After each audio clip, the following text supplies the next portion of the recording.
And welcome, folks, to another edition of the Michigan Football Breakdown, focused on the offense with Al Borges. A lot to talk about as the Wolverines pounded the Nebraska Cornhuskers on the ground, ran through, overthrew, around, however you want to, every which way you could run, they ran on the Nebraska Cornhuskers, kind of like the Lions last night on the Baltimore Ravens. Oh, that was good. I You know, like that I a had to get lot. that in there. They pounded a team that's noted for being physical, Sam. It was cool. I mean, I was nervous because the last time I watched them play them didn't look like a very good matchup. They played them and the Ravens beat them up pretty good. But this time, whole different deal. I mean, completed some balls, got them loose, ran the ball at them late. I think they wore them down. It was really a classic win for a team that I know was better than how they played in the first game.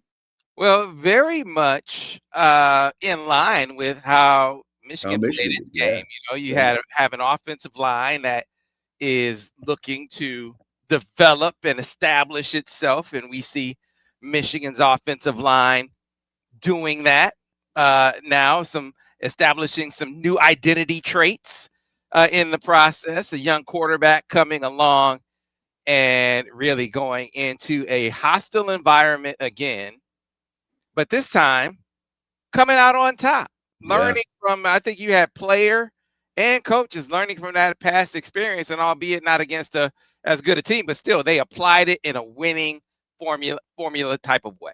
Yeah, and not a bad team now. I don't think they're at Oklahoma's level, but they're not bad. And that's a great win in an environment that is not easy to function in, particularly for a young quarterback. So in terms of that, I don't think it was much different than Oklahoma. Now I don't think the opponent was quite as good, but still a fantastic win. And I think it could easily be a springboard to the rest of the season. Yeah, man, it was good to see that they took some things with your core, took the basically the formula with Bryce, and it was what we thought it was. He and his legs, movement, a vital part of the game plan now. But then you accent and augment it with something that we've been talking about for the past few weeks. Michigan, I think you can say they're an outside zone team too now when you Oh look yeah, at how no, effective they've been. it is definitely equipment for their offense, and it was run in this game. It was called 16 times. It was handed off only 12 because the other four were RPOs. Okay, so they're not afraid to call it. I mean, I just remember Chip and I went to dinner earlier. This was a couple months back, and we were talking about, hey, what do you think? What can you add, and what don't you want to want to screw up what they're doing because they're still pretty ingrained in that. And we talked about the outside zone because I knew, that he had run it significantly at North Carolina, and we, even at Auburn some. And at the beginning, I think he's a little hesitant. He goes, "Oh God, I just don't want to screw up those dual plays." So I go, Chip, they need it. I think they need it. And he says they probably do. They probably do. How much we run it, we'll see how things go. But it was that play in it by itself, Sam, got 199 total yards, 16.5 a carry. Now, I wouldn't expect that kind of result every week, but it's pretty incredible. I mean, they popped a few runs in there, and what it did, and we learned the lesson a year ago against Indiana, but it didn't just come up against Indiana, against other teams too, is people were moving a lot and bringing people off the edges to deal with the duos and the counters and all that, okay?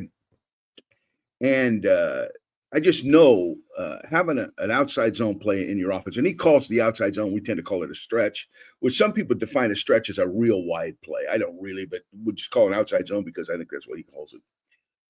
It picks off a lot of that stuff. The guys just twist their way right out of the play, and if you're disciplined up front, you just pick them off. Then the back can just basically run the ball right at the tight end and see if he can capture the edge, which he did a time or two. But more often than not, it ends up coming underneath all the movement. And, oh my goodness, there were a couple plays in there. Just killed them. It just killed them. They had one explosive. They had 37 yard. Okay, let's talk about that. The explosive plays, because that was huge in this game. The first quarterback draw, 37 yards. It was an empty play. They motioned a guy out. There was nobody in the middle. Bryce ran through there like, oh my goodness. It was Crap through a goose, Al. Crap through a goose. Yeah, well, I prefer another word where I don't use it. It just doesn't have the poop to it. But anyway, open stretch play, 75-yard touchdown. Open meaning to the split inside. Then they came out with another open stretch for 54 yards. Okay.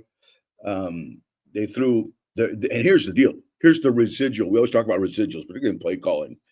Residuals are huge because when you run the stretch play or the outside zone play well, it's married to other things that you do. And the biggest one's the naked boot, because they threw 3 for 3 on naked boots, 2 16-yard gains and a gain of 12. And what happens, Sam, is this. When you run the outside zone, the backside linebacker feels compelled to rush to it, run to it. You know, he's got to get there because he's the hardest guy to get. Okay, on the loose scoop on the backside, he's the hardest guy to get. But when he knows that you'll naked him, he's a little slower on the run, because if he's fast on the run, he's going to get nakeded. And the whole idea of the naked is to pull that guy out and try and throw an over route to somebody crossing from the other direction. Okay, naked usually has two major phases to it. One is somebody in the flat, sometimes sliding across a formation or bumping his way out or doing something. But that's usually standard. That cross is always part of the naked. And because those linebackers were in a hurry after they saw the play a few times, it just opened up opportunities there. So it isn't just the outside zone. It's that which comes off the outside zone that can also be very effective. The quarterback draw, Sam, there were 2 of them. Okay. One, the 37-yarder was empty. And then they had a lead draw, which was interesting. It's a play I saw him run on video for North Carolina. We didn't run this, as I can remember, at Auburn. But they run a little stick route. It's a pass pattern. And it has a lot of dimensions to it, okay?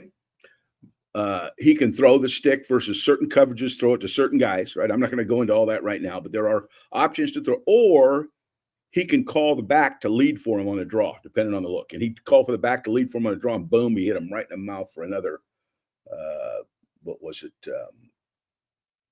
Lead draw, got 12 yards. So they ran a little outside zone stretch play. It looked more like a stretch with a quarterback down near the end zone toward the end, gained 6 yards. And they ran this was heartbreaking a little bit watching, because they should have had another touchdown. They ran a crack sweep off short motion where Bredesen came inside, pinned that defensive end really nicely. Link pulled, but the back kind of misidentified it a little bit. And both guys went for Link and I think it was Haynes went for the outside guy, and the safety filled inside unblocked and ended up losing a yard. But they had all the guys to get it blocked. It could have been with Underwood. That's probably going to be a touchdown. I mean, because I didn't see any Nebraska defenders out there that were going to end up the extra guy to stop the play. They had hats for hats. But that was just a missed opportunity. But this game was different with the running quarterback. A week ago, what they do, there was mostly improv stuff where he was taken off passes, sometimes play passes, sometimes dropbacks. This time, I only had 2 scrambles, a scramble run and a scramble pass, which were okay. The pass was incomplete. But I had 5 designed quarterback runs. All of them, other than the one I mentioned, were pretty good. So he's used are his numbers huge? No, but they're enough to make the rest of the offense go. And that's huge, I think, because they really haven't even got in much to the zone reading, where he can now pull the ball off some of their zones, because they haven't run as much inside zone, Sam. Most of the time they've run the outside zone, and it's been off an outside zone, and there's RPO type attached to it. So that's been a little bit of the sacrificial lamb, I think, when they put the outside zone in. It's just been less split zones, less inside zones, that type of stuff. Still ran 10 RPOs, so that didn't change. That's been pretty much every week, hasn't it?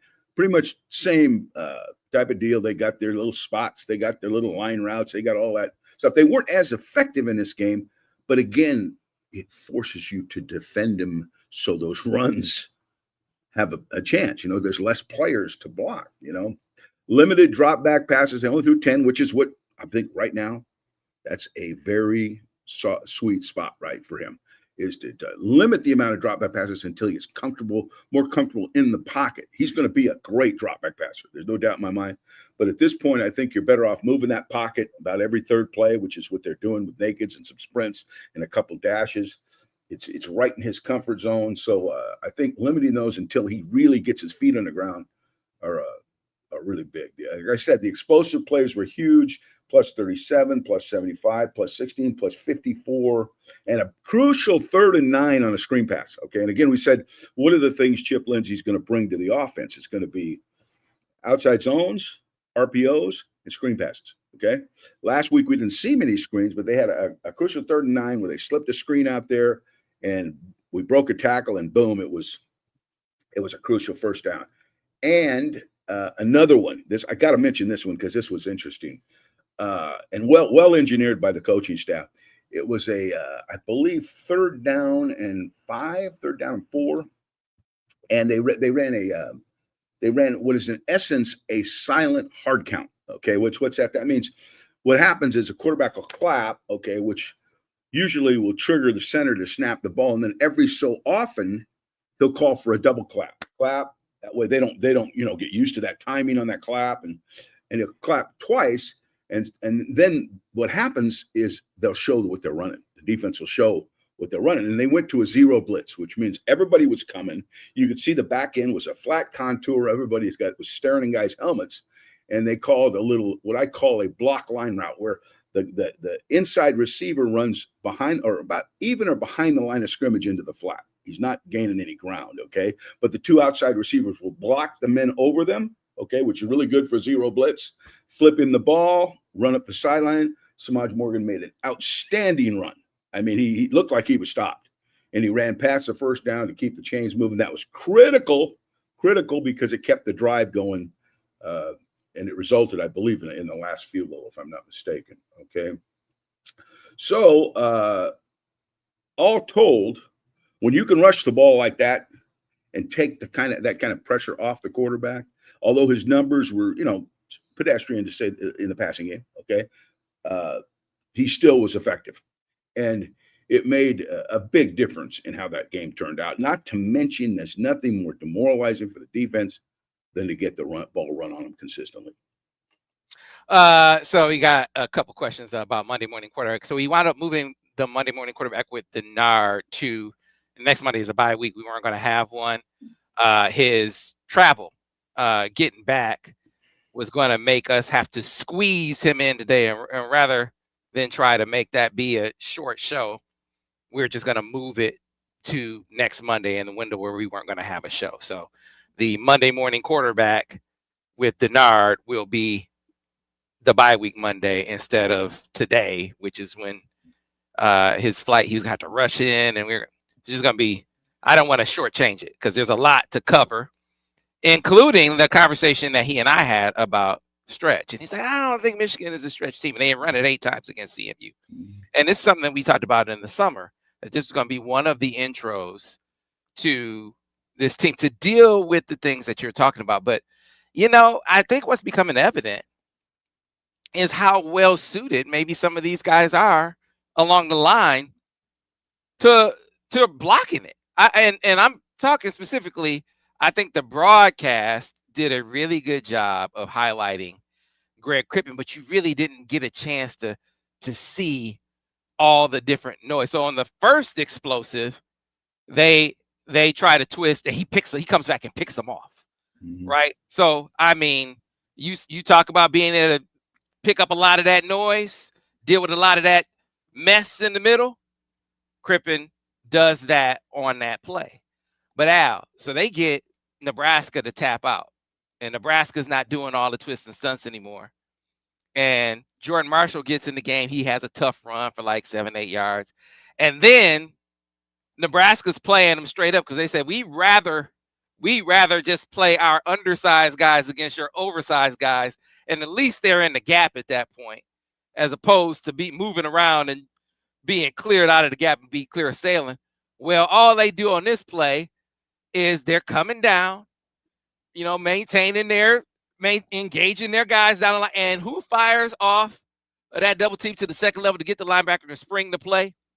Greg Crippen. Greg Crippen, yeah. Two different things on the same play, but two different responsibilities. He executes it perfectly. Yeah, it's just, again, it gives you so much. Now, I don't know that they're going to call 16 outside zones a game. I don't know if that's going to happen. I think that was kind of the run du jour because of all the movement, okay? Not that you can't run it against non-movement. That's good too. It's good against both. But they are now established it as one of their plays. It is definitely one of their plays. They still ran 4 duos. They still ran 4 counter plays. There was still a lot of the old stuff, the old school stuff was still in the offense. But, and you hit it on the head.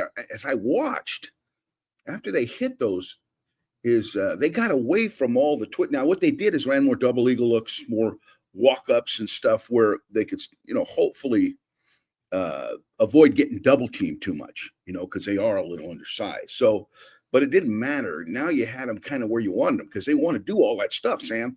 They want to do all the twists and turns and all that. But, and they may have run 1 or 2 in there. I don't know, just to give it a shot. I don't remember seeing any of them really after they got gashed. They may have slipped one by me but there wasn't a lot of it. And for good reason. I mean, coordinators, defense coordinators, they got memories like an elephant. They don't want to get beat on the same thing that's beat them the last play. So it was different. But when you put Michigan's bodies on Nebraska's bodies without all that stuff, I like their odds. I like their odds, and I think now you can run all your stuff. So yeah. So what makes the question for you, Alan, your experience? What makes a guy a back a good outside zone runner? What's the characteristic, if you could kind of highlight a single or maybe a couple of characteristics that make a good that zone? Is a great question because some guys aren't as good at that play. And I know the Broncos used to beat their chest about how they could take an average college back, a guy that wasn't necessarily drafted very high, and turn him into a very good NFL back if he would just follow the guidelines of the play. Okay. Now, the big thing about it, and this is what the Broncos didn't do much, but Michigan does. They can run the outside zone in gun, in pistol, or under. They're all up. Okay. Where the Broncos, back when they ran the play so well, they were basically in home position every time. Okay. But the big thing about it is you have to attack the butt of the tight end, and you have to ride those double teams and one cut run. That's usually where the best outside zone runners are. And you saw it come up in this game several times. Okay. It's not a play for a guy that's a jitterbug guy, a guy that wants to, buzz his feet, move around. It's not really that kind of play. It's a attack or stretch it, and attack it with a one-cut run. So a one-cut run could be a pop outside. It can be a jump under the tight end. Or one time, I think in a third down, he came all the way back after first stretching it some, because that's the key. You got to get the second level of the defense moved enough where you can make them lose gap control. Now, once you've moved them, you can find your hole. The biggest yards, when I learned the playback, are underneath the tight end. Is not necessarily when you've captured the edge of the defense. It's mostly when you've moved the defense, attacked it, and then one cut run right underneath the tight end. That's where the biggest yards on the play are. So I think that's, if you ask me one thing, that would be a guy who's patient and is willing to one cut run. Yeah, I think a great foresight by Chip. I mean, first of all, it's in Chip's. It's in his wheelhouse. It's what he does in his offensive arsenal. Outside zone is an element to it, but recognizing the need for Michigan to implement it, Alan, I got this question, and I wonder if you have a theory as to why, because they tried to insert outside zone into the equation to a greater extent. Let's say it was early last year, maybe the year prior, and then they backed away from it. And so, because they were not running the play well. And so I'm curious if you have a theory as to why. Is it just a matter of emphasis? Is it a matter of personnel? Is it a combination of the two? What's your theory as to why? I don't know so much personnel. I think it's more your insistence on making it one of your plays from the get-go, okay? And again, I said this before. You don't have to run this play 30 times like the old adage, but you got to run it enough to be good at it and be a threat to the defense. Okay. And that's what they did in this game. Okay. Certain games you're going to see, Sam, that play's not going to be quite as good, and some other ones are. Okay. That's what's good about not running it all the time, because then they stone it, you got nothing, no answer. You know what I mean?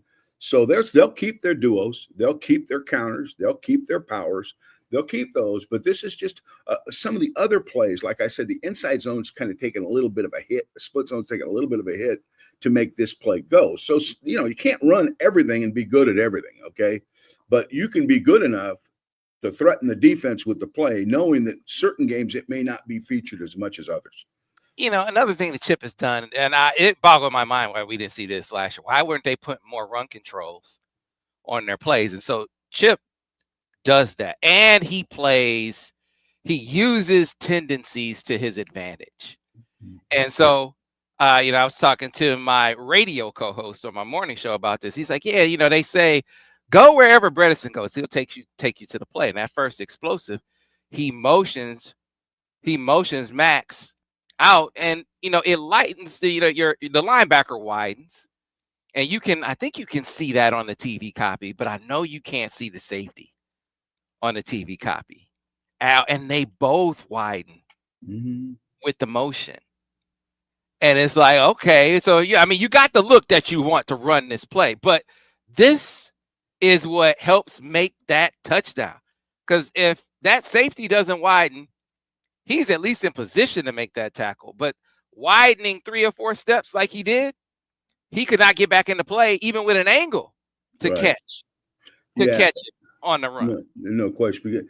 And to say that Bredesen's taking you every play is a dangerous thing to teach too much, because yes, he does play a part in a lot of the point of attack plays, but what they're doing now is you're getting a lot of cross-back action, particularly on the outside zone. You're getting line routes, things where the ball's starting one direction, okay, and then someone's coming back the other direction on an RPO type deal, which they've done a lot of.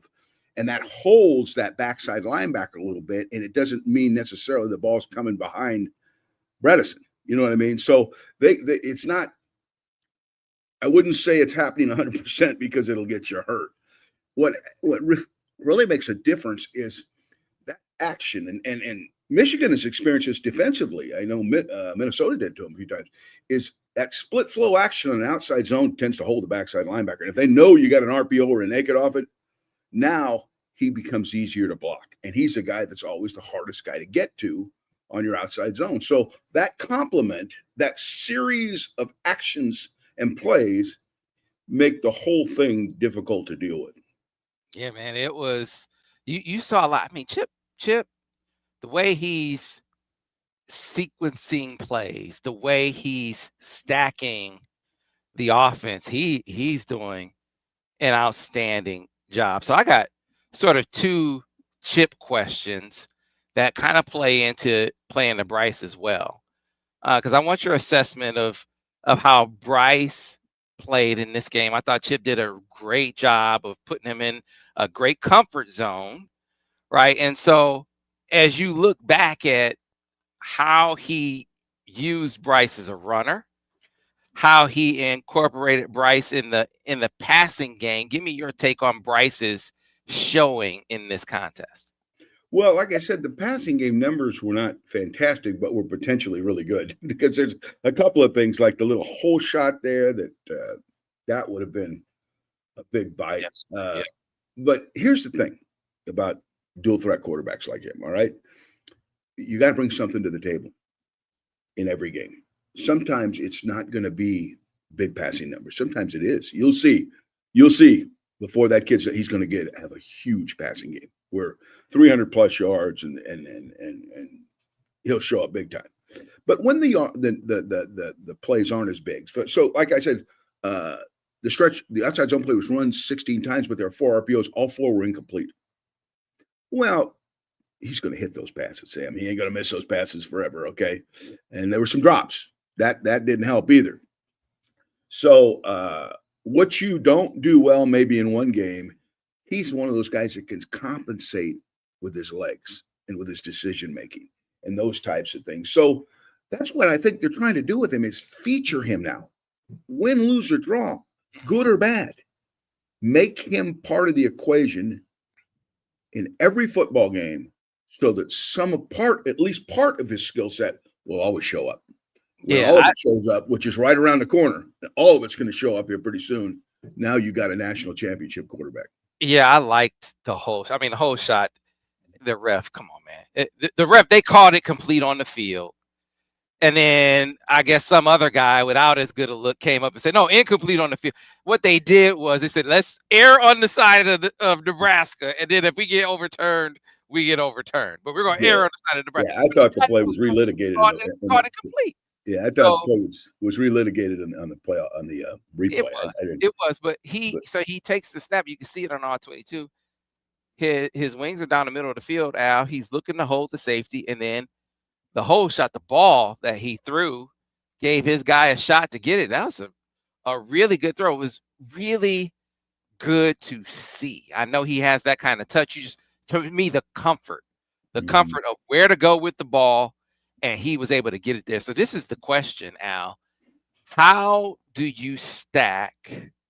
I'm putting you in the shoes of an OC QB coach, and clearly he's bringing Bryce along. He's incorporated him in the passing game. He's liberated him as an improv guy.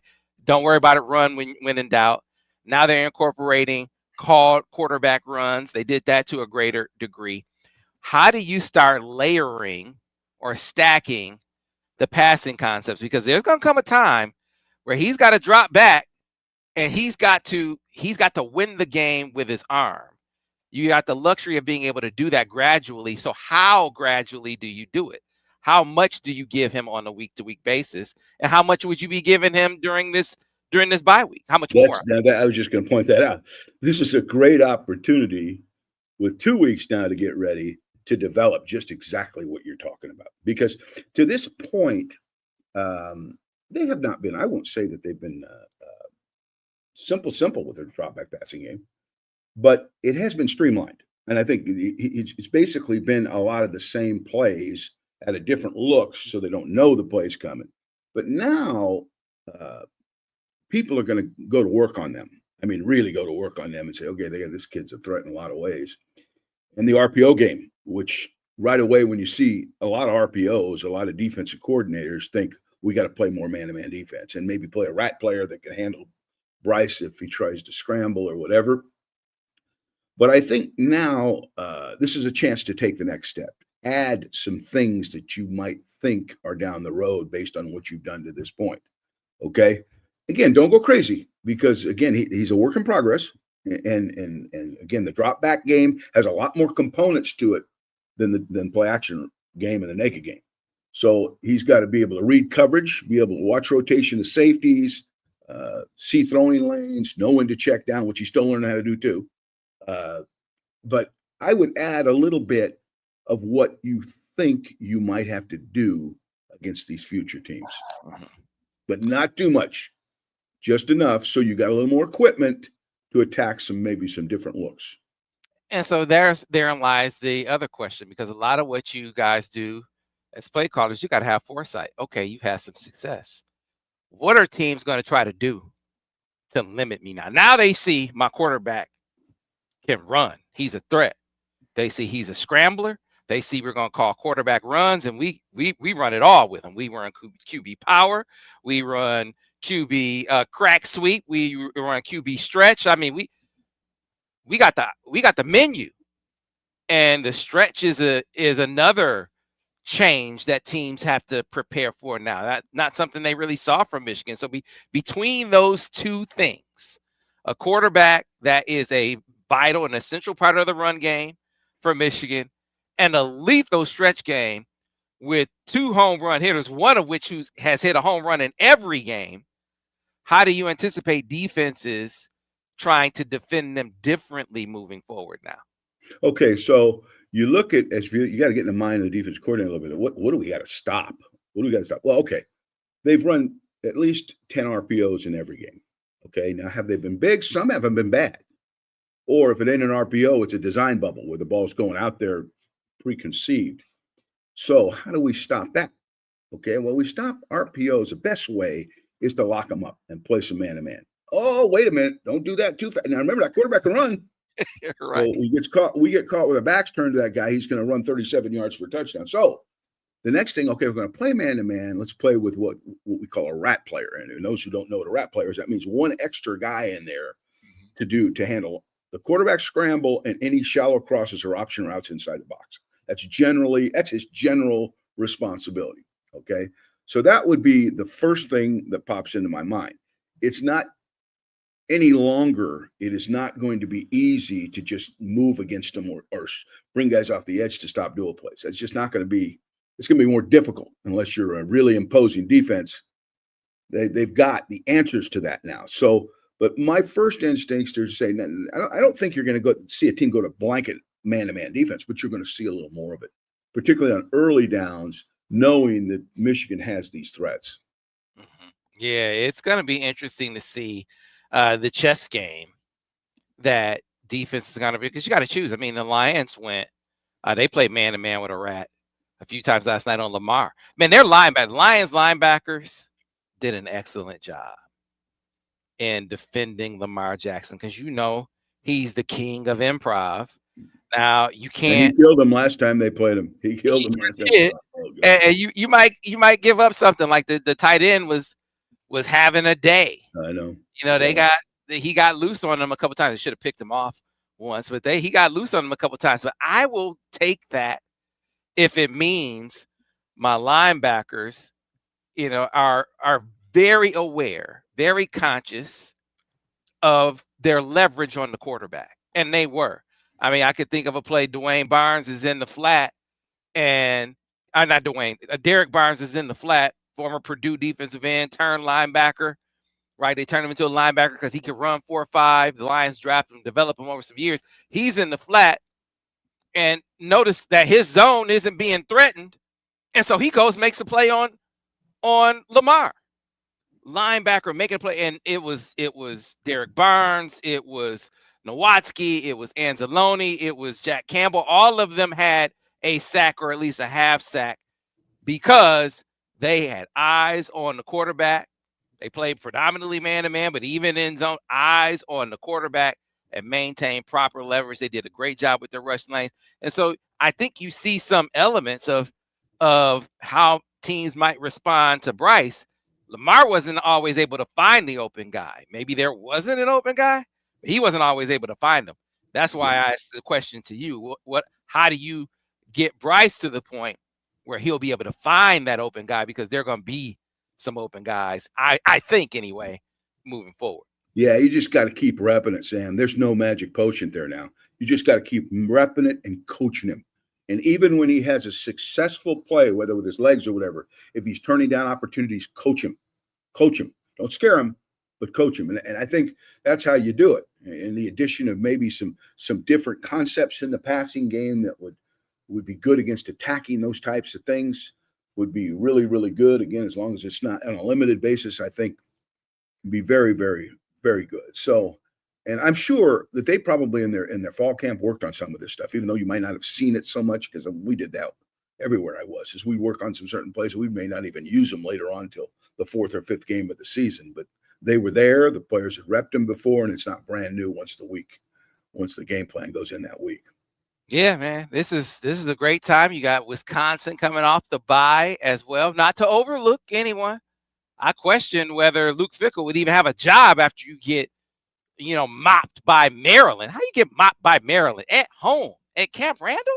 I mean, even mentioning something like that was sacrilegious back in the day. Get mopped by Maryland, and they did. But they came out, gave him a vote of confidence, I think, because the man has a $25 million buyout. That'll get you some confidence. But you ever have a big buyout, Al? No. No, they lost confidence fast. But I think Wisconsin, just my own opinion, I think Wisconsin had a great identity for a long time that's been lost. They were doing things that people weren't doing. It was a little old school, maybe even bored the fans a little bit. I don't know. But they lost that identity somewhere. And now it's being reflected on how they play defense, how they play special teams. Not that their offense schematically isn't good. I'm sure that it is. Those guys, smart guys. But it was unique what they did. The old days, it was standard. But as we got into the 21st century,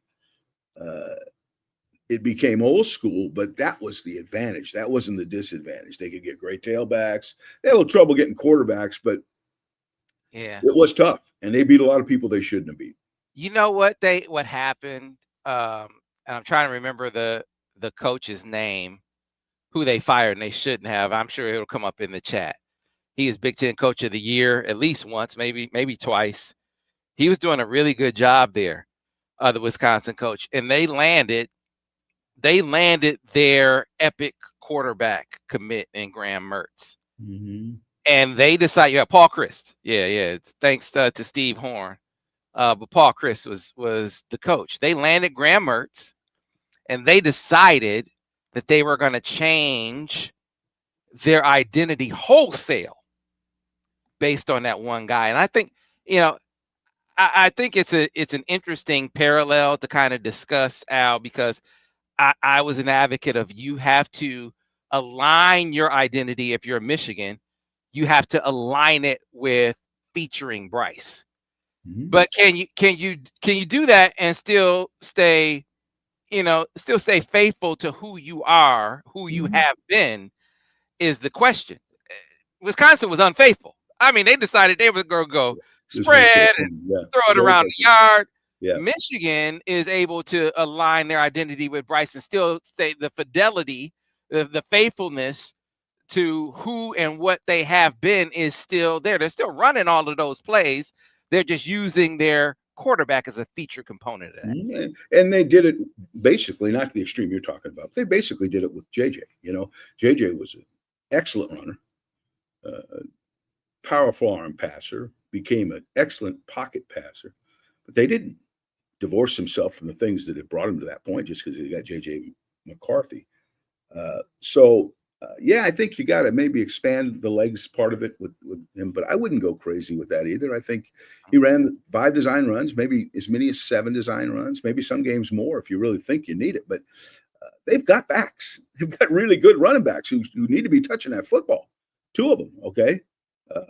And their passing game, although I don't know that they have a lot of prolific receivers, the receivers are solid. There's a couple kids in there look like they got a chance. So I think the passing game can continue to expand without turning it into a passing circus, which doesn't bode well for Michigan. So, I think you can maintain your identity and do some of the things they're doing right now. Yeah, they still shouldn't have fired Paul Chryst, though. I agree. I couldn't agree with you more. Yeah, let him correct his error. I don't think he made a big mistake, but the solution wasn't to fire him. You're still Wisconsin. I mean, realize who you are. It's not easy to just go find another guy, and case in point. But as we get to it, you mentioned receivers, and we're about to get to your grades here. I feel like Donovan McCulley is showing himself. If we look at the running backs and say, man, Justice Haynes has established himself as a home run guy. He has put the Big Ten on notice. You got to look out for me. And now Jordan Marshall kind of flashing in there. So, you got playmakers there. Feel like you got playmakers at tight end with Marlon Klein, and hopefully they can get Hogan Hanson back after the bye. But the belief, and this is coming up a lot in the chat even every single week, just don't have the receivers that are good enough to make teams respect them. Do you believe that Donovan McCulley can be a guy like that? And then I'll piggyback on that question by asking you about a guy I asked about last week. How you said package him. You said talking about Andrew Marsh. One way to deal with him, yeah. If you want to sort of juice that up, up the octane of how quickly you get him up to speed. Give me how you prescribe for me how you could do that with a young Andrew Marsh, and then give me your thoughts on Donovan McCulley.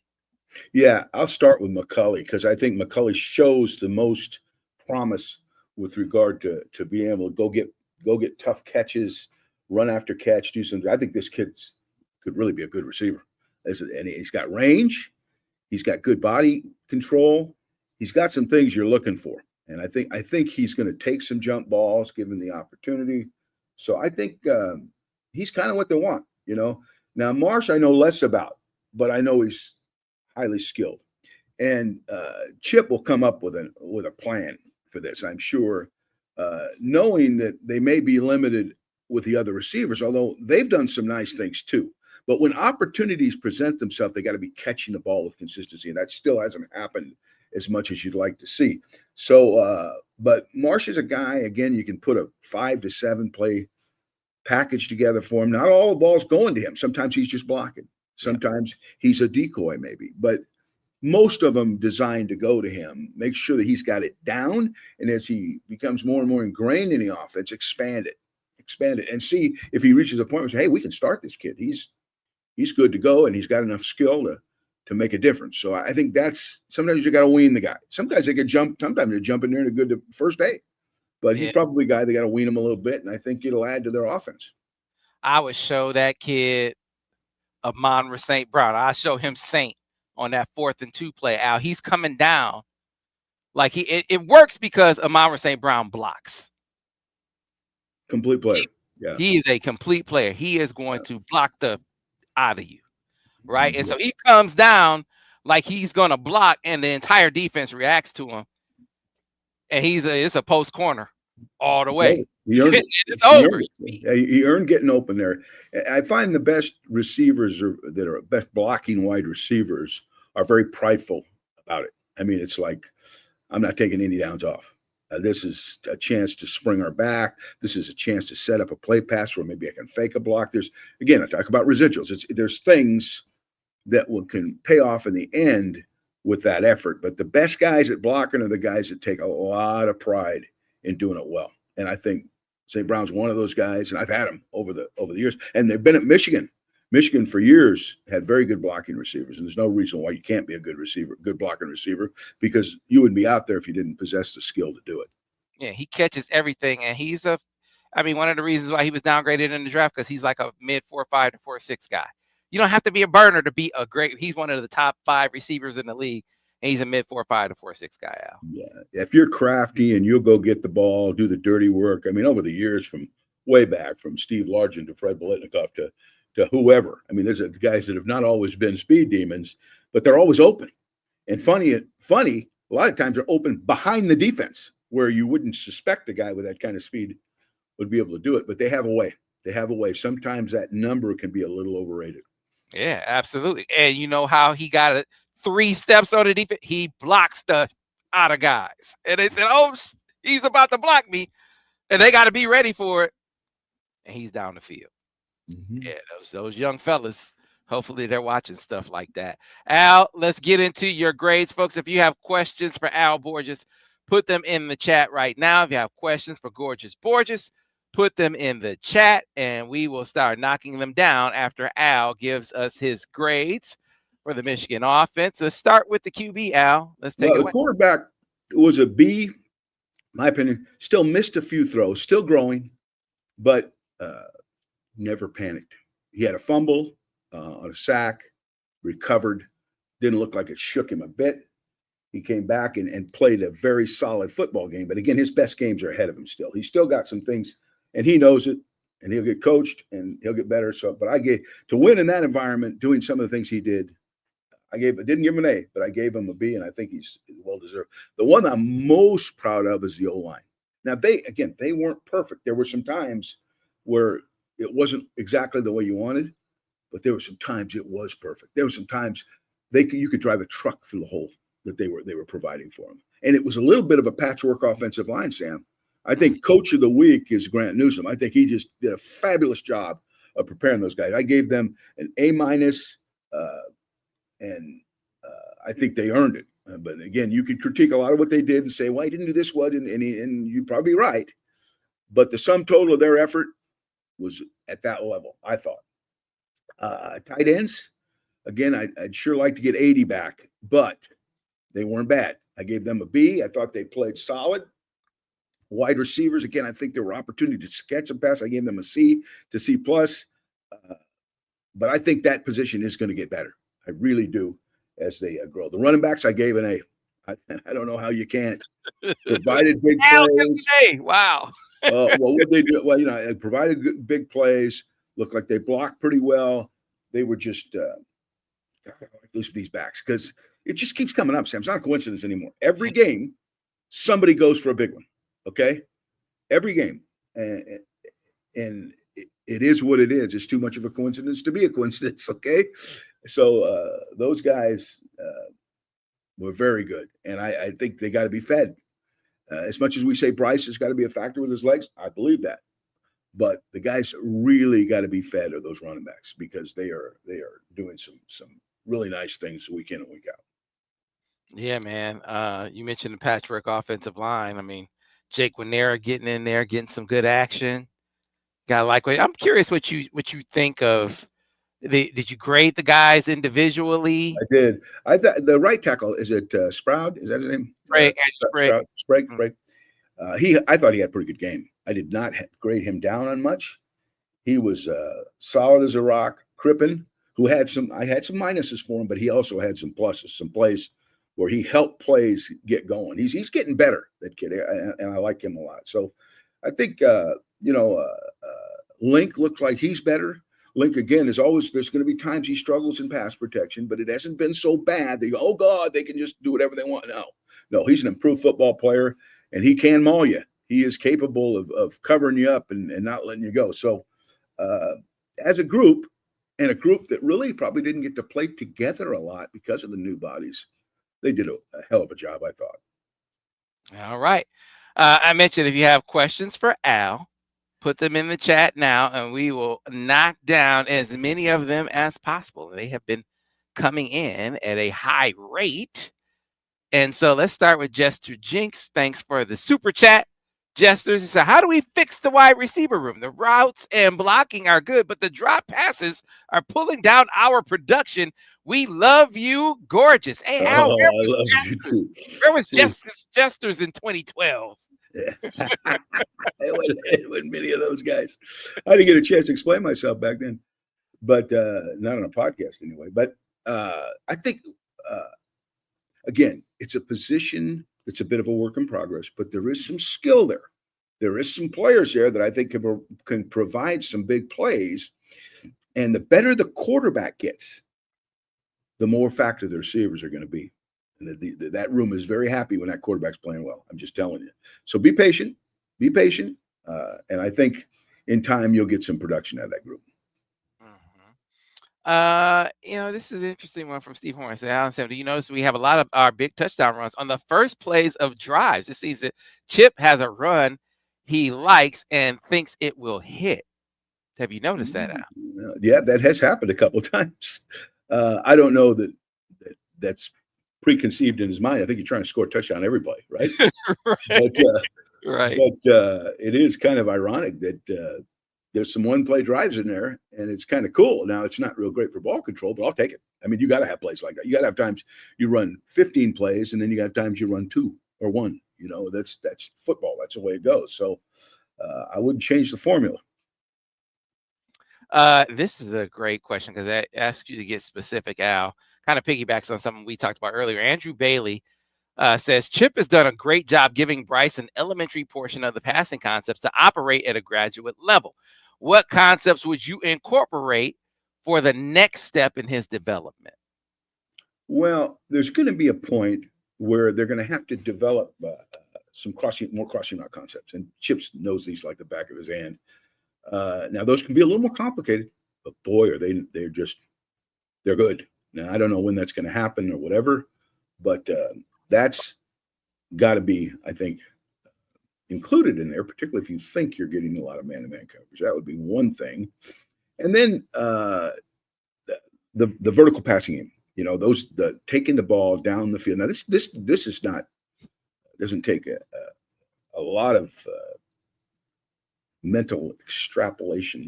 Is that the word? I don't know. For the quarterback, he can figure this one out and he can make those throws. So I think they have to develop that more and more. And you can see it's happening. They had one, I thought the ball should have been caught, the one in the end zone. And when he threw it, I thought, that looked like it might have been out of bounds. And then I saw the end zone. That was a good throw. So he can make those throws. So I think that's another component that the vertical passing game has got to continue to be developed. And you can't worry about, well, the receivers might not be fast enough or whatever. The defense has to be vertically stretched at one point in time.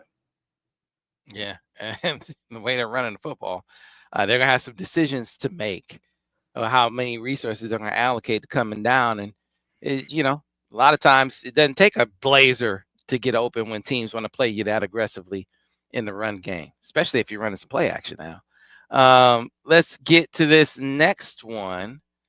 And you kind of touched on this a little bit, but I want to get specific about this. The New Life says, a little late getting here. What does Al think of our O-line play, and which players stood out? You kind of talked about Sprague already. Yeah, I already mentioned it. I thought the right tackle played pretty good for the most part, but the O-line play was the best of the 4 games, in my opinion, without question. They played very well, and again, it's a real tribute to them that some of those kids had not played a lot, Which is where I got to put you on the spot, Al. I got to put you on the spot right now. I've been on the spot before, Sam. That's not news.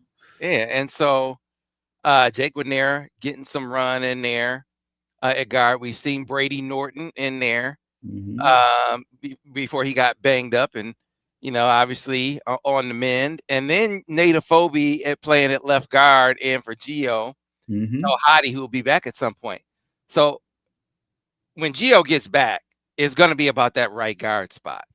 So of the 3 guards, have any of Norton, Afobe, Guarnera, have any of them stood out above the rest as you've watched them and graded them over the last couple of weeks? They've graded about the same. Okay, about the same, right around the same, a plus or a minus here and there. But I think when Hottie gets back, he's got to play. I mean, he's got to be there in there somewhere, because he's kind of the leader and the straw that stirs the drink with those guys a little bit, And I think he's got one of those. So it's going to come down to who's going to play the other guard. Right. I think he will be back in the game, and Grant knows better than anybody who that guy probably is. But there's not a quantum difference between the other players where you can say that guy's got to play all the time, Yeah, and this kind of gets into that question. I wonder how it shakes out. Anyone healthy at guard? Howdy, Norton, Afobe, or Guarnera. Look, Gio is the left guard. That's goes without saying. It's who is your best. Who's the other one, right? Who's the other one? Who is the best of those 3 to play the other guard spot? Yeah, is the question. And all I'm saying is I don't see a clear winner. I mean, you can pick somebody and maybe Coach does see one, so he knows better than I know. All right, let's go on to the next one. Mr. Jones says Kendrick Bell needs to play. That's another receiver. Interesting. Wild card. Yeah, interesting. We haven't seen a lot of him. Now, I watched him. I went to practice during the bowl time, and I really liked him. He looked like he had good speed. Number one, he could run, and he had pretty good range. Now, what's happened? I don't know. He had an injury. That'll set you back. That he got cleaned up in the offseason. So he wound up missing the spring, getting that cleaned up.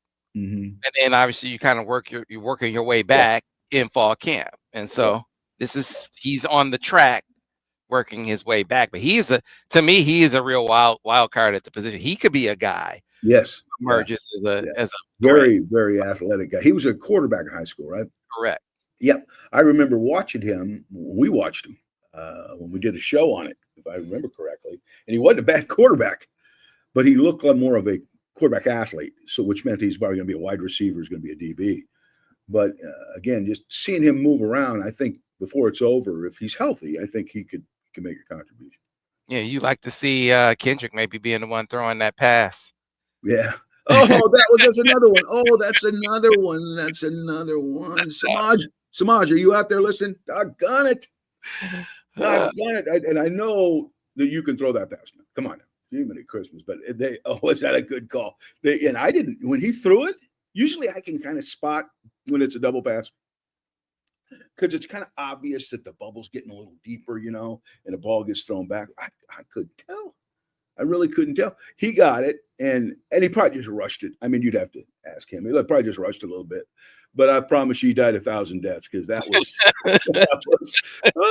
that would have really been a nice little dagger. It was well timed. It just when you're the play caller, you go, oh God, I called it perfect time. We didn't do it. You just want to jump off a cliff. But there'll be more opportunities. All right, so Lance 85. This is an interesting one now to kind of get to the play that it turned into a sprint pass. Mm-hmm. The look play you're talking about? Yeah, that I'm talking about that play because I think there's this notion that is Bryce changing the play? Is he getting the play from? Is he getting the change from the side? How's that working? Lance 85 says, I'm already liking that Bryce is coming up to the line and seeing what the defense is doing and changing what he sees. That's huge. I wonder how much of that they put on his plate versus they are giving him the change from the sideline. Yeah, I think that one came from the sideline, but you got to understand something. He's got to bait him into it.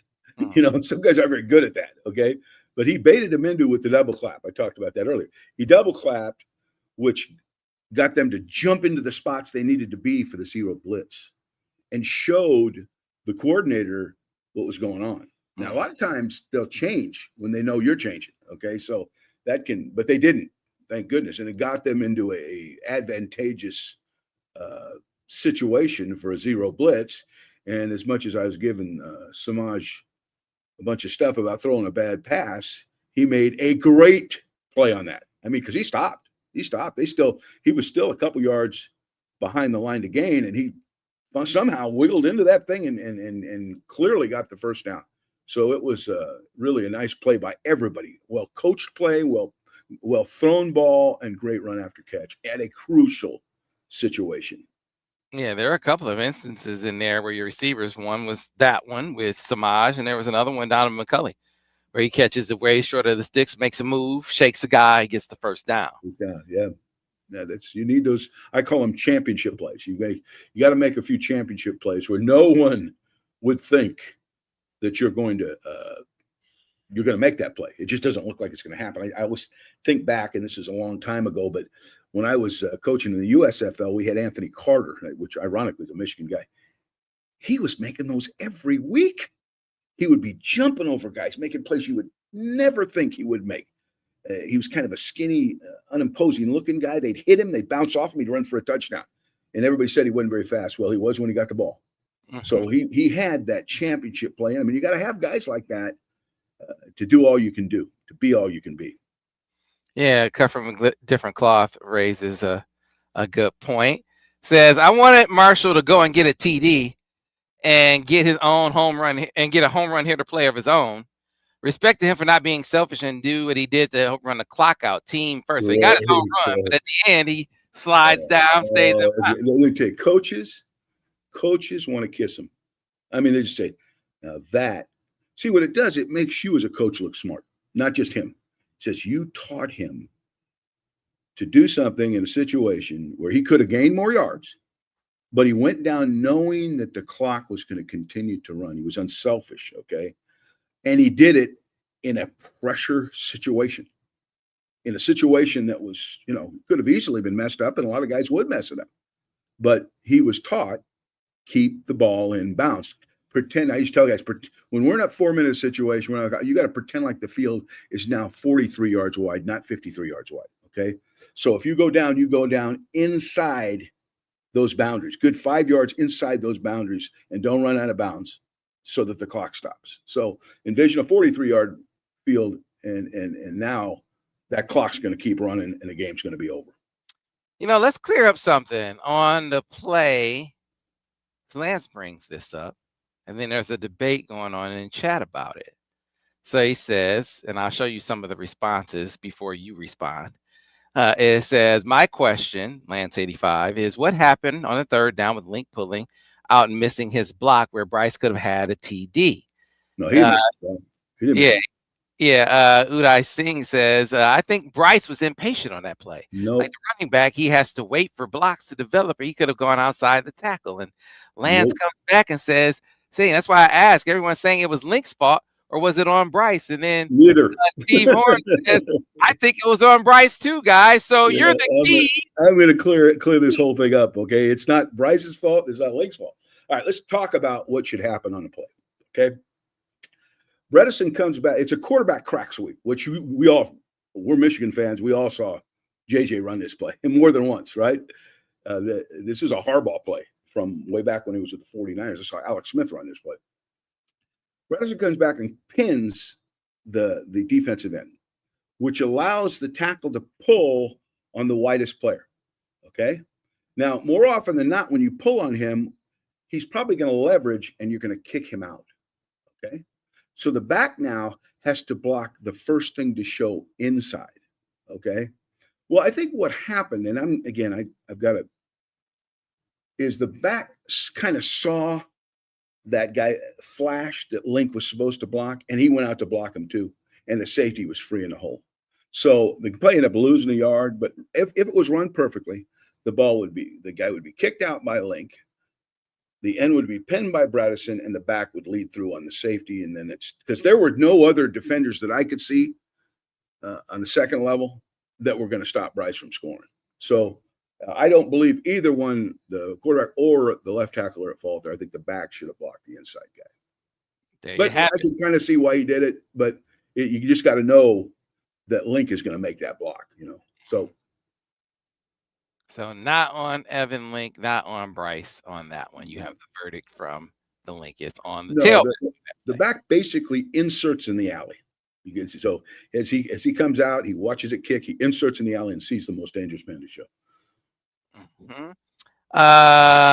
Salute RGS says tight ends have to show out.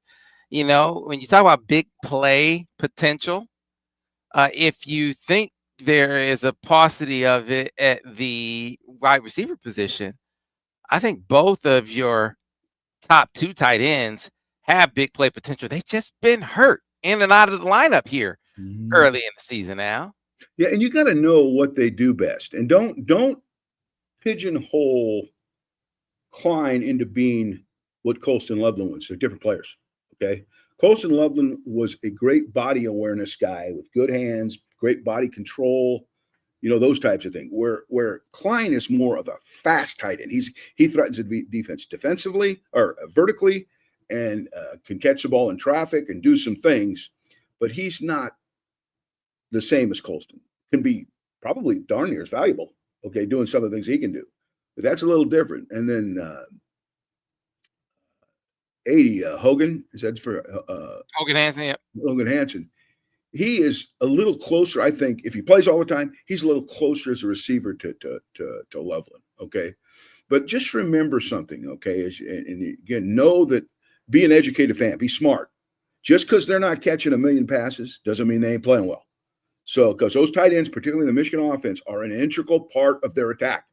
They're used constantly. They're in 12 personnel a lot, sometimes with 3 tight ends, 13 personnel at times, and sometimes 23 personnel. They're in there a lot. So they're asked to do a ton of things that aren't necessarily receiving type stuff. So judge their play, the sum total of their play, not just that they're not catching a lot of passes. All right, let's keep it moving. This is a great question, Al.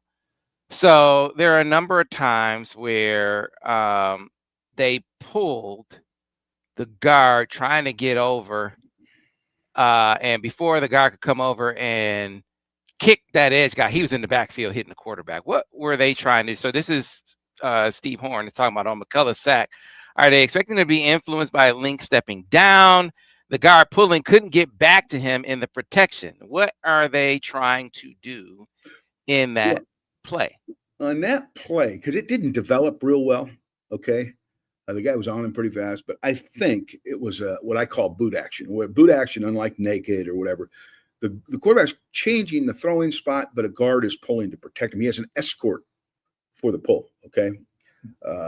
And I think it was going to his left when that happened, if I'm not mistaken. Again, it didn't develop great, so I want to make sure I'm not wrong on this, okay? Because he was on him so fast. What really can raise hell with that action, particularly to a split inside where there's no tight end there, is if the guy storms up the field so fast that the guard struggles to redirect and kick him out. Okay, that can be. It's happened. I've had that happen. I'm sure every coach that's run boot actions had that happen, and that's basically what happened. Is the guard, and it was a chore now. Just I don't want to pick on a guard here too much because it was a chore getting him kicked because the guy just blew up the field. Bryce couldn't get turned. He was on his back, before he had an opportunity to see the receiver. So it may have been just an untimely call for the situation. Again, I don't know for sure, but that's basically what I saw. Mm-hmm. Yeah, man, seems like a pretty tall. And they ran it a couple of times, and both times 15 blew it up. At least I can recall they did that twice, and both times it was blown up. So, well, see, understand on trap passes you get the same type of deal with the guards pulling, but on a trap pass, a lot of times the back you're faking to can help that pulling guard if the guy blows off the edge. Whereas on boots, where you're faking one direction, going the other direction, the back cannot do that. So it's kind of on the guard gets it done. It's kind of all or nothing. You mark my words. Trap pass is going to work against SC. You mark my words. I'm not even an OC, and I can see that. No, you sure as hell aren't. So and pin and pulls are going to work on Michigan State. Like you wouldn't believe they're going to work. Oh, my God. Yeah, that was amazing. Yeah. So, Al, let's go ahead and go to the next one. So I'll modify this question a little bit. It's not even a question, it's a statement from Rico talking about USC. Klein and Hanson need to be healthy for USC. What are the differences you see in those two tight ends as pass catchers? Oh, I think huge. They when they're healthy and they're playing, their team's different. Now, how different? Maybe some games a little bit, sometimes a lot. But what they bring is blocking and receiving skill, and some experience, not great experience. I mean, between the two, like compare. The difference. That's good. Well, again, I think Hogan Hanson's more. He would be of the two probably a little better in and out of cuts. Good solid hands. More Colston. Yeah, a little more Colston-like. Where Klein is more of a speed tight end. He is a guy that can pick him up and put him down, and he can stretch a defense in a hurry, almost like a wide receiver, Sam. I mean, you could 4 vertical Klein, and he would be running step for step with the outside receiver, okay?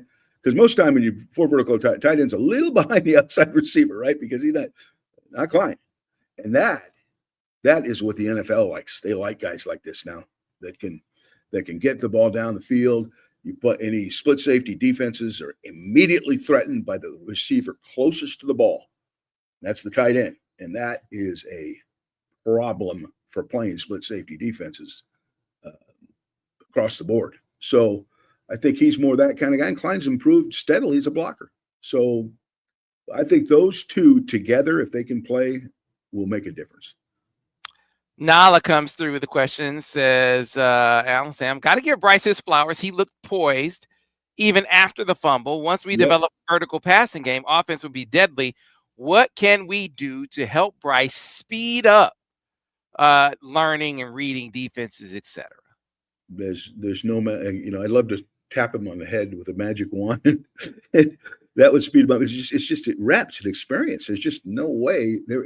Just remember one thing. There is no substitute for experience. There's no substitute.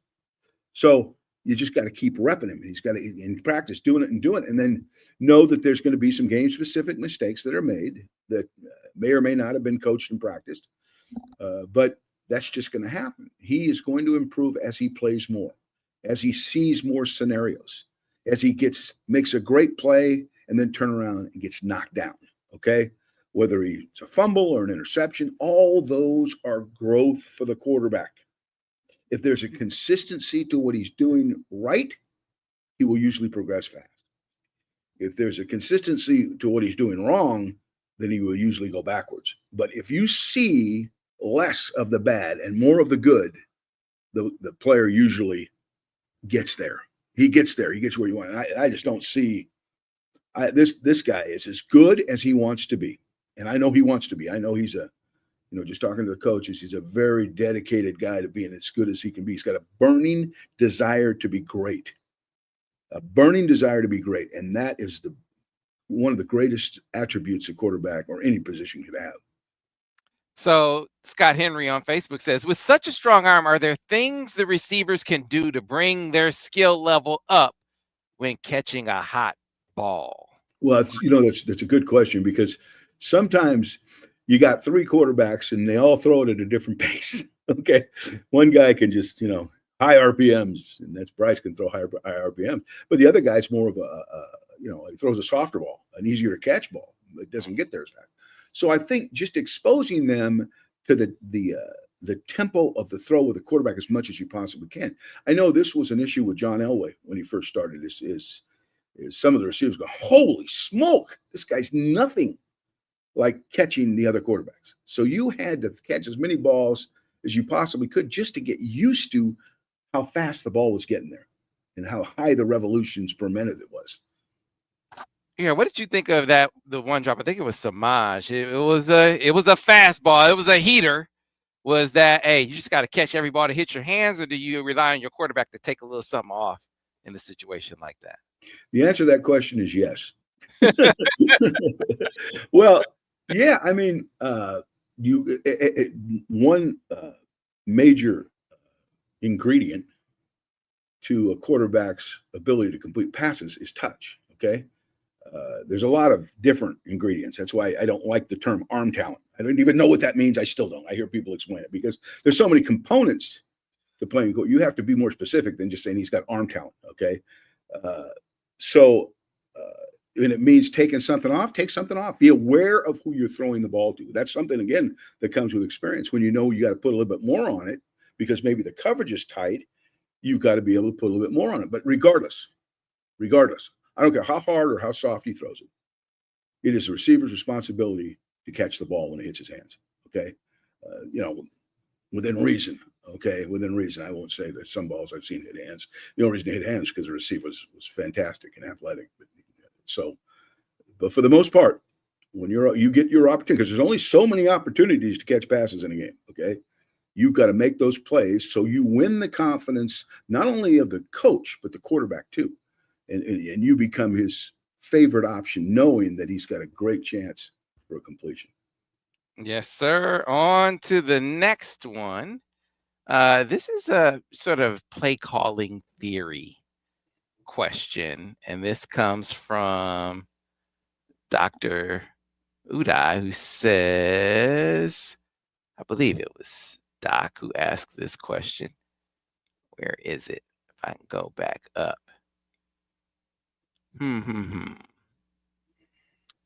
Let me see. Oh, wait, here we go. All right, Al. This one comes from Dr. Uday, who says, gorgeous. Oh, no, this is DJ Sin City. Sorry about that. Says, Al, talk about how hard it was to call plays that aren't big plays, but it's a play off a play mindset. How do you manage expectations when you know your setup? Well, sometimes you may be giving up a little bit to get a lot. Okay. The thing you always hear from fans, I'm running the ball up the middle all the time. Oh, God, that guy's an idiot. Okay. But sometimes running the ball up the middle sets up a play down the field. Okay.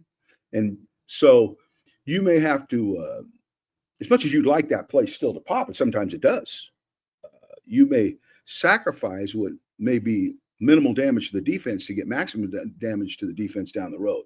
So play calling is all about timing. It's not what you call, it's when you call it. I tell all play callers, it's not what you call, it's when you call it. And you're always can be a victim to execution. I don't think you don't want to use that as an excuse all the time. Nobody wants to hear that. Okay. But sometimes you call a great play and it doesn't work because someone doesn't make a throw, make a catch, or make a block. That happens. That's football. And sometimes you call a miserable play that they turn into a great play. And it wasn't by anything you did, but that's football. That's the way it is. But just know that sometimes those big plays cost you something in the interim. Yeah, so it's DJ Sin City with a follow-up, and thanks for the super chat. Appreciate it. Always the super chats. Al, can you talk about the importance of repetition of play calling to develop and set up the play off the play? Chip's first 3 games gave him the edge in play calling, i.e. bubble screens. Yeah, that play calling takes practice too. Believe it or not, what I would do before games, and a lot of coordinators do this. This is the news, but I would have guys. We would go through a video. Okay, maybe we're playing. Who are we playing next? Playing Wisconsin. Okay, the Friday before Wisconsin, once I had a whole game plan in, I would go in with the graduate assistants, and we would watch the tape, and whatever happened in the tape, I would call the next play on my call sheet. Okay, so if they ran a play and it gained 5 yards, I went to 2nd and 5. Okay, and that's the play I would call. So I'm practicing. Okay, it's 3rd and 6. What's your first 3rd and 6 call? You practice the 3rd and 6 call. So, and all that does for you is it helps it roll off your tongue faster, so that you're not fumbling through your sheet trying to figure out what to do next. Blah blah blah. You're practicing what you're going to do, and sometimes you fumble through it. You fumble through. And by that I mean you go, oh God, what's the call? But you can iron that kink out while you're practicing the play calling. I do this sometimes with this 2 or 3 games, but you have to practice that too, just like they got to practice. So it's what you do. It's important that when you get up in that booth or on the sideline, wherever you choose to be, that stuff comes right out of your mouth almost seamlessly as often as possible. All right, on to the next one. John wants to know, Al, how did McCulley get so open on that play? I think it's the one that he's talking about, the one with Samaj. Yeah. Yeah, it was he threw a bubble and they all came blowing up. You're throwing up bubbles and everybody. I'm sure all the fans have noticed this. These defenses that we're facing, and I watched on other teams too, not just us, is they are playing the hell out of bubbles. Mm-hmm. You guys are attacking. Anytime they think a receiver's coming to block them for a bubble, they're coming up. So, you need. We talked about this last week, I think. Is what's the counterpunch to that? What do you do? Well, you got fake block and goes, or you can throw a bubble, get him to come up, and then have the guy catching the bubble throw that, which is what happened. But they all came storming up thinking that was a basic bubble screen, only to find out that it was a pass. So now, okay, that didn't work. Everybody go, but what did it do, Sam? They showed on film that they'll do that. Mm-hmm.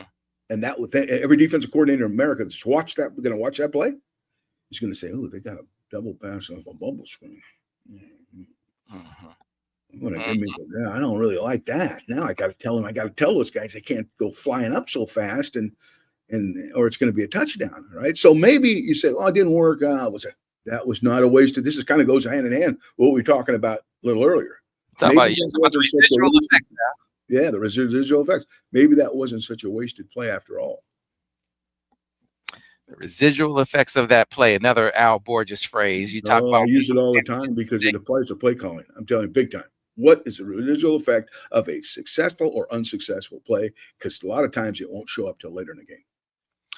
Scott Henry says, Klein being out of that game in Oklahoma made a big difference. You touched on this after that. I said that. Yeah, I said that. First thing I said, one of the first things I said when we talked after that game is don't think for a second not having those tight ends didn't make a big difference. Was it the difference in winning and losing? I don't know, but it would have been better. It just would have been easier to plan. It would have been easier to run all your stuff because I know how much they like to use tight ends. Okay. French toast. French toast. Oh, yeah, French toast. Hey, you know what? I apologize to French toast because French toast said, he said, you guys missed my super chat last week. Sorry about that, French toast. Didn't know I did.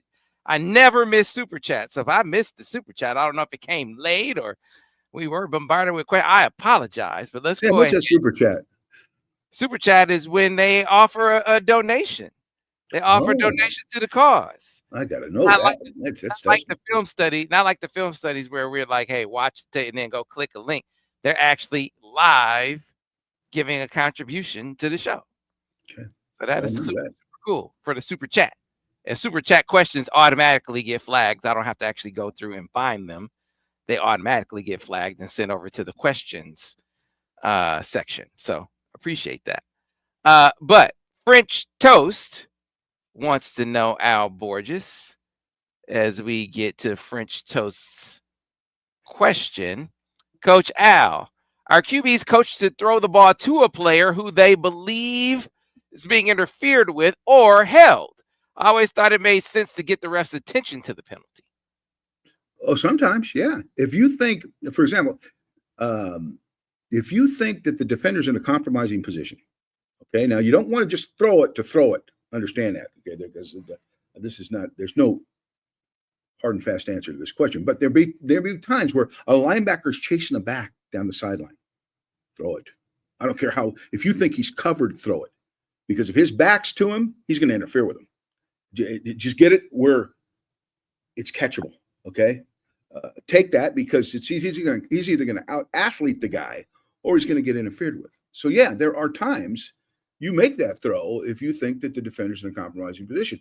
You should never make the throw if you think the defender's in an advantage position, because your odds are not good. Even with a great athlete, sometimes that can be dicey. Yeah, DJ City, another super chat. Appreciate you. Said that play was the reason for my question. It happened on that one, but also happened on the Bryce TD run, the bubble screen play off the play. There you go. There you go. They feel compelled to move bodies with emotion. And when you move bodies, you leave the box short, and you leave the box short for a dynamic runner. I just saw one of the best super chats ever. You're going to love this super chat, because I know in your heart of hearts, you agree with what this poster who posted this super chat has to say. I just know it about you, Al Borges. I think this is a brilliant statement. This is a super chat. I don't really have a question. I just want to point out that Matt Patricia is still a bum. That is a great super chat. That is a terrific super chat. See, coaches need to be more willing to call out other coaches for being the bums that they are. And Matt Patricia is a bum who inherited a fortune. That's all it is. Now, are you done? No, are you finished with all that? He's a blessed guy. I mean, who does Ohio State? Wait, who does Ohio State play this week? Listen, you can't knock his hustle. Just go find a successful outfit and put it on. Oh, you got Bill Belichick and Tom Brady. Let me join up, and I'll get some credit. Oh, you got. I'm looking over here. Yeah, you got Jeremiah Smith on offense. You got Caleb Downs on defense. Let me join up. I'm a bum, but I look less bummy when I'm with you. That's how it works, Al. That's it. That's it. Now, who does Ohio State play this week?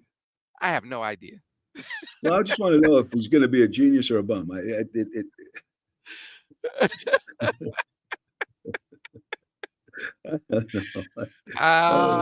not lose that game, Ohio. Sam, I'm hesitant because I've been called all those names. You know, I hear you, but you're actually smart, Al.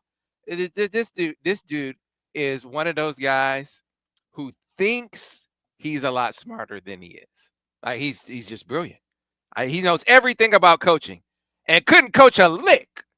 Couldn't coach a peewee team the way he coached. Look at the Lions under Matt Patricia, and look at them now. I mean, it's just night and day. I ought to tell you everything you need to know. He has never built anything himself. It has always been what he stepped into, a really great situation, a great scenario that he happened to tag along with, and he gets credit for being a tag along. You're just the tag along person. That's it. That's it. But I digress. This is not an Ohio State show, although I do love my Buckeye fans. Are you done now? I'm sorry, Al. They just get me going. They get me going. I know. We got to throw some water on you, okay?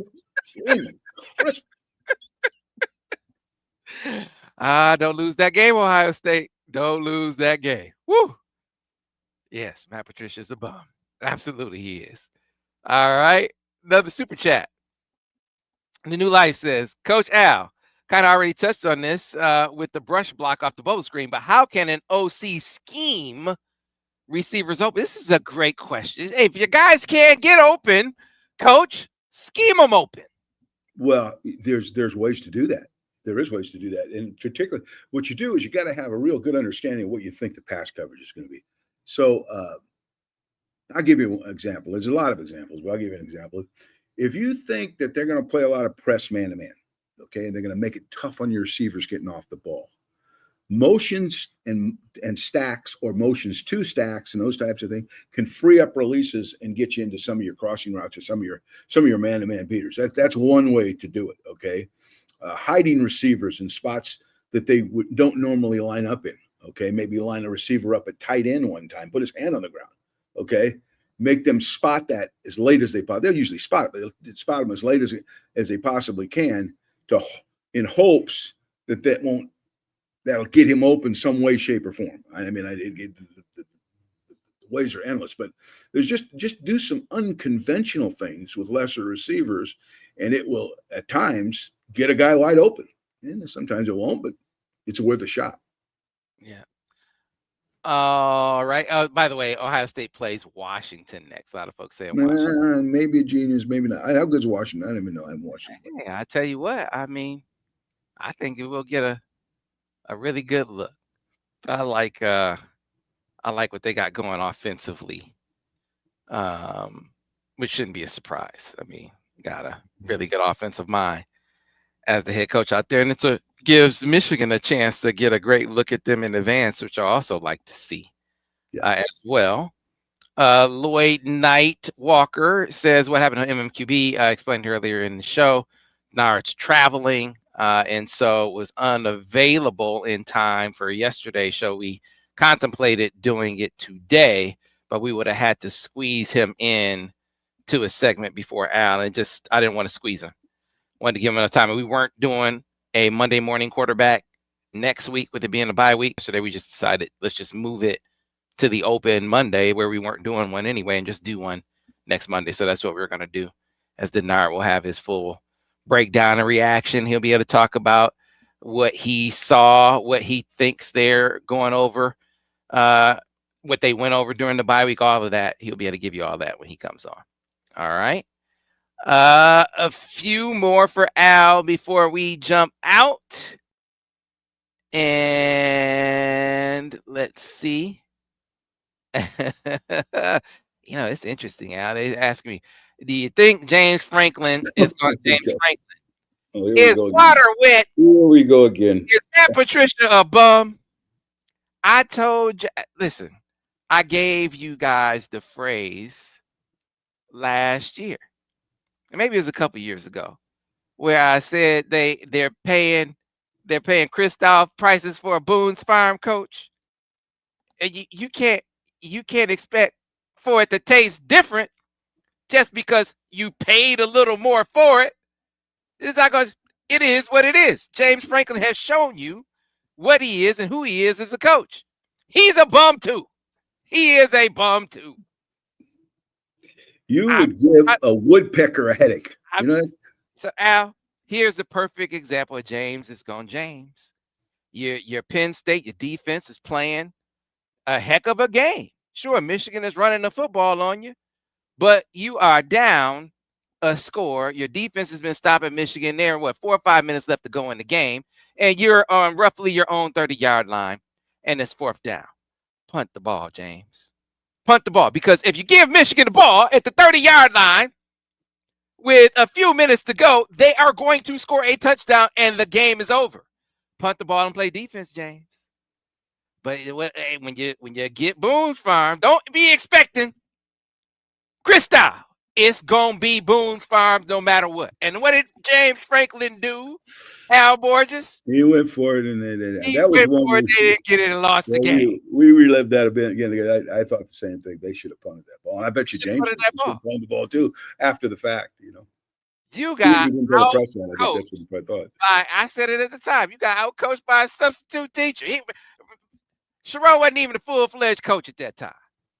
You're a veteran coach of how many years, and you getting out-coached on your home field.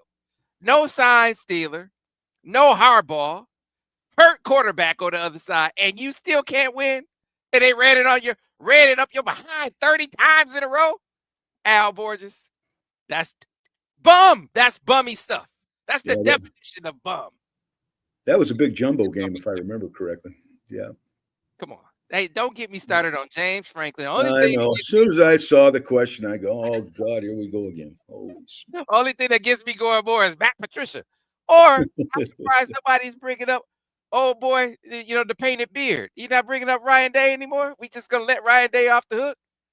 Well, that's down the road. You're saving your ammo for a more timely situation. Al, they get me riled up. I know they do, Sam, and it just drives me out of my mind. But yeah, they Hey do. Al, so so one of your relatives is in here. I love both of you guys, even though Al is better looking. Say thanks, Mom. Yeah. I love you guys too. All right. That's Pretty good, coach. Give a woodpecker a headache. All right. DJ Sin City goes to get serious. Thank you for the super chat. Man, you are a super chat dynamo today. We appreciate you, DJ Sin City. What does the next quarter of the season look like if you're trying to develop your current weaknesses? What is Al working on if you're coaching, Coach Borges? Well, continue to develop the quarterback, as a quarterback coach, and continuing to develop the wide receivers. I think the line, and that's not selling any other position short, because the line still has, they haven't arrived. The tight ends haven't arrived. Nobody really has. I think the backs are probably playing as well as anybody, but they've got things they can improve. But just stay the course, man, and anticipate some of the things that may happen to counter some of the things that you've done successfully, and have an answer to that. And I'm sure that's exactly what they're doing. Yes, sir. You had some people feeling sorry for you, Al. Said, poor Al, not this again. Oh, it's unbelievable. I make Al give him a hard time in the coaching fraternity. Who is that guy you're on with calling all us coaches bums? I don't call every coach bum. Just the ones who've shown themselves to be bummy. Ryan Day, James Franklin. He can go down the line. It's a few of them. Matt Patricia, bummiest of all. I'm sorry, Al. It's too much pain, Sam. You're not paying me enough. All right. Let's close things out here, Al. So this is a great question based on your experience. I don't know how to say your name. But we'll just say Igo Biggio, maybe. Question for Al. What's a typical bye week schedule for the players and staff? Well, first of all, you still got to practice so you don't lose your timing, right? So you still have pretty good practices, but it is a chance to heal up a little for the guys that are beat up, and Michigan's got a few of them, so that's a great opportunity. That another is maybe you don't necessarily have to put your game plan in yet. There's plenty of time for that, but start working on some plays that maybe you may include in your game plan or somewhere down the road. So you got some opportunities to do that. And once in a while, you can maybe look at your young guys, maybe have a little scrimmage with the young guys somewhere in there, if that opportunity presents itself. But the big thing about it is don't lose your timing, particularly in the passing game. Make sure that guys are still pitching and catching, because that's still a work in progress. But don't make the practices too long. And then once you get back into game week, get right back into your routine. So it's just bonus time. You got a little bonus time. You can heal up, and you can work on some things that maybe you've been thinking about running in the past. Steady Dropping Dimes. Get some Steady Dropping Dimes questions. Yes, it is still a go this season. We have a new co-host in place. Just had to do some checking on some things. Had to get some clearance from compliance that he would be allowed to do it. Let's say we had some interaction with players. Would he be allowed to do that? And then the availability, getting that worked out for our new co-host. So my goal is to be launching with our new co-host next week. We could do it in a bye week, but I'd rather do it in a game week and gives us a little more time for the ramp up. But we got clearance from compliance, so that was cool. And so we'll be ready, and we will be back with Steady Dropping Dimes with Daniel Horton, and then a worthy replacement for DG. So that is that. All right, Sam, hold on. You've been so long-winded, my battery's running out, so I got to make sure I don't. Hey, man, listen. They wanted to know if Matt Patricia is a bum. That is not a short, you can't give a short answer. It's not just a yes. That's not just a yes/no question. I got to tell you. My computer doesn't care about all that. It runs out when you keep talking. So we got to count the ways. I know. No, DG didn't betray anybody. No, Doc. DG actually, so he's doing another podcast, and he actually, when they offered, he called and said, "Hey, you want me to do this? I'll turn it down, so we could keep doing Monday Morning Quarterback." Because I thought, I'm doing a 3D chess thing. First of all, if I had known then what I know now, I still would have told him to do it. But just to show you the kind of guy DG is, he was like, "Hey, man, I'll turn this down if you want me to." And I said, "No, you can't turn that down because, take that bread, number one. But we can bring Lace on. We can bring Denard on, and then we can still do dimes."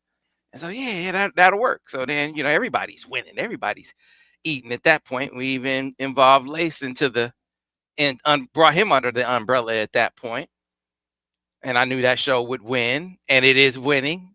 He's gotten better numbers than DG ever did. I shouldn't wrap it up, but anyway. Oh no, you get a chance to take a shot there. You got it. Now my computer will withstand that type of conversation. Right, but as we got ready to do dimes, right, that first week, DG was like, "Oh man, they don't want me to do. They're saying that if I do, it'd be a violation of the contract to do talk Michigan anywhere else." I was like, "Man, dimes is not even a Michigan show. We talk some Michigan, but we talk Lions, we talk Pistons, we talk Caitlin Clark. Like, it's an all sports show with some Michigan." And he's like, "No, they feeling they don't want you to. They don't want me to be talking Michigan anyplace else." I was like, "Oh, okay, it is what it is." So DG is doing his thing on that show, and we'll have a new co-host on dimes. You roll with what that I expect for the shows at some point. I look at it as an opportunity for guys, and I think it'll be this way with Lace. He'll do his thing, and hopefully it'll help springboard and propel him into other things he wants to do, and then we'll rotate another guy in. Same thing with this round of guys on dimes. You'll keep that rotation going. Eventually Al will tire me calling his boys bums, and he'll say, "You know what, Sam, why don't you go give, I don't know, one of my guys who used to coach for me, why don't you give him a shot? Why don't you do that?" No, you don't find anybody else that'll put up with you like I do. There's no way. It's me or nobody, okay? And I'm not sure I want to deal with it. All right. So at any rate, that is going to do it for this week's version of the show. With this week's edition of the show. We appreciate you. We appreciate all you super chatters. And it's going to be interesting. So, Al, you get an opportunity to heal up. We're going to talk more about Wisconsin next week. But I just feel like, don't you feel like this is a great setup between the timing of the bye, who you have coming off the bye, and then what you'll be able to see. You've seen SC play Michigan State. You're going to see SC against some worthy. I think they go play Illinois coming up. So you get a chance to really see them a bit before you got to play them and heal up at the same time. And you only have Wisconsin, knowing that you can't overlook them, but Wisconsin's not looking like your average Wisconsin team right now. Did we lose Al Borges? We did. We lost Al Borges. Okay. Al, I think his phone died on us. So that is that. But you know what? It fits for us getting over to Vance on time, because I can see my phone probably somewhere where Vance saying, "Hey, man, we supposed to be starting at 2 p.m. Eastern time." So that's what we're going to do. We're going to tap out here and get on over to the defensive breakdown with Vance Bedford as he talks about what a dominant effort we saw from that front. That is what I think is a true representation of what this defense and this defensive line is capable of. So be on the lookout for that. Thanks for watching this edition of the Michigan Football Breakdown, focused on the offense with Al Borges. We'll see you next week.